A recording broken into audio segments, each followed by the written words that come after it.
Siapa kemarin yang nanyain gagal bayar? Kamu ya? Bukan Mbak, bukan saya, itu netizen. Ayo cepet bayar. Lah, kok Mbak malah nagih? Tenang, ini kameramen. Kita mau syuting. Yuk kita bahas.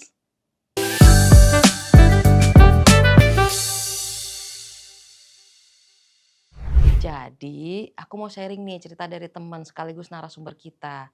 Identitasnya disamarkan ya, demi menjaga privasi. Sebut aja namanya TY. Mungkin di antara kalian banyak juga yang mengalami kondisi kayak TY ini nih. Karena keadaan darurat, tiba-tiba kena PHK dari tempat kerja, tapi tetap harus memenuhi kebutuhan rumah tangga. Akhirnya terpaksa pinjam duit ke pinjol. Tapi kondisi ekonomi gak kunjung membaik. Bahkan ada aja musibahnya. Sampai akhirnya gagal bayar. Kalau di total-total sama bunganya, utangnya yang dulunya 10 juta, kini sampai 60 juta rupiah. Narasumber kita ini ibarat gali lubang tutup lubang. Karena gagal bayar di pinjol ke-1, TY mencoba pinjam lagi dari pinjol kedua. Untuk melunasi utang di pinjol ke-1 tadi.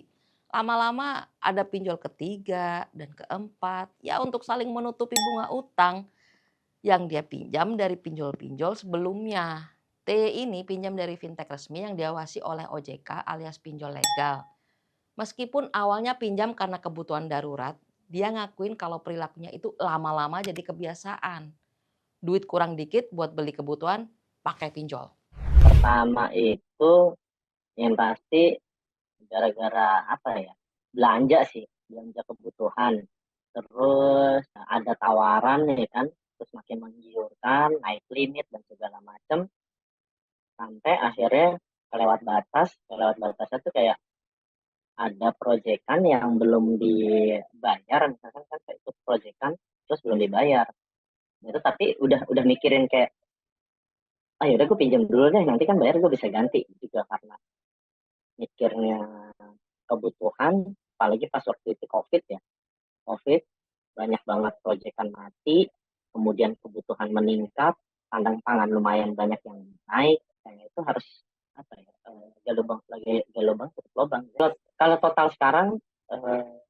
total sekarang yang galbay ya, gue udah sampai galbay ini gagal bayar karena nggak bisa nutup banget. Total pinjol 60-an, 60 jutaan. Terus ketika sudah jatuh tempo, TY sebagai pengguna pinjol yang gagal bayar dihubungi oleh penyedia layanan untuk membayar sisa utang berikut bunganya. Plus denda keterlambatan bayar setelah jatuh tempo, yaitu sebesar 0,3% per hari. Selama proses denda berjalan, TY mengaku ditagih terus-terusan lewat telepon. Setelah 90 hari tidak bisa lunas, TY mengaku didatangi oleh debt collector. Gue masih berkelanjutan ya, karena memang gue harus nutupin beberapa cicilan yang lain gitu, nggak cuma pinjol doang, karena kan gue punya ada pinjaman bank, terus kemudian ada cicilan motor gitu kan. Dan itu memang gue harus nyicil yang memang gue bisa sanggup bayar. Sedangkan pinjol sendiri sampai saat ini gue belum bisa menyelesaikan. Tapi ketika didatangin, ya gue akan terima mereka baik-baik. Mereka masuk ke dalam, terus kemudian bicarakan apa masalahnya, terus kemudian kenapa tidak bisa bayar. Kalau janji sih tidak bisa janji ya, karena kita nggak pernah tahu rezeki kapan datangnya. Gitu. Cuman di sini gue cuma menyampaikan, ya ini sudah menjadi tanggung jawab saya, dan saya akan tetap melunasinya ketika sudah ada dananya. Gitu. Ataupun kalau misalkan saya sanggup pada saat ini dengan apa namanya, pendapatan saya, itu cicilannya pasti akan bergaining ya, akan melakukan penawaran kepada pihak pinjol untuk ini sebulan saya sanggup bayar cuma segitu. Gitu. Terus gimana? Kok bisa didatengin ke rumahnya? Ya bisa lah, karena TY masih tinggal di alamat sesuai di KTP. Data dan nomor teleponnya pun tidak pernah diganti. Nah, karena masih ada itikat baik untuk melunasi pinjaman, TY dan penyedia jasa pinjol bernegosiasi dan membuat perjanjian. Nego lah.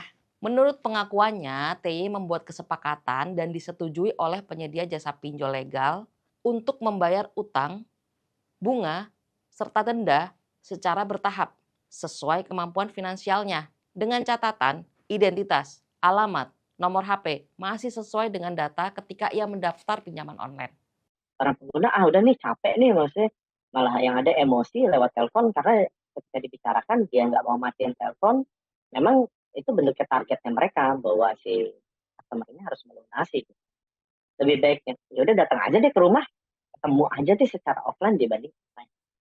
Nah, yang bentuk kalau menurut gue yang bentuk penggelapan adalah ketika lu didatengin ke rumah lu nggak ada, lu kabur dan itu yang paling parah sih. Kita harus tahu ya kalau kita dari pinjol pinjol resmi yang legal itu pasti kena dampaknya. Apalagi kan terkait di OJK kan.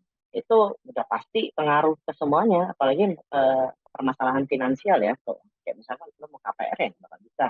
Lu mau ngambil motor ya sulit gitu karena semua dia akan dicek di OJK apalagi kalau udah gagal bayar dan lu kena blacklist dari OJK gitu. Dan itu memperbaikinya lama sampai lu harus lunasin dulu ke perusahaan terus kemudian kayak lu ngajuin surat perbaikan dari si OJK itu ke perusahaan apa si pinjaman online ini gitu kan. Jadi itu teman-teman, diselesaikan. Jangan coba-coba untuk lari karena berkaitan dengan pasal 1754 KUHP Perdata yang berbunyi seperti ini nih.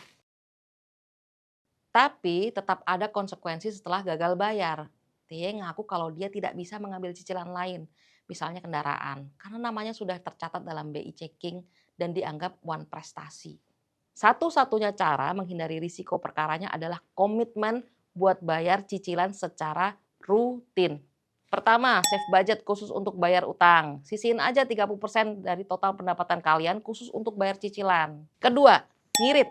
Cut abis pengeluaran yang sifatnya untuk kesenangan. Lupain hobi, kebiasaan yang bikin budget per bulan boros. Misal, yang suka beli makan di luar, mau gak mau harus masak seadanya nih dari rumah.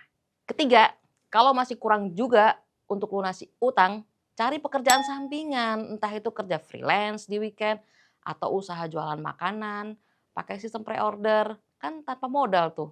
Lumayan, nutup-nutup dikit. Terakhir banget nih, kalau udah mentok banget, pinjam bank teman.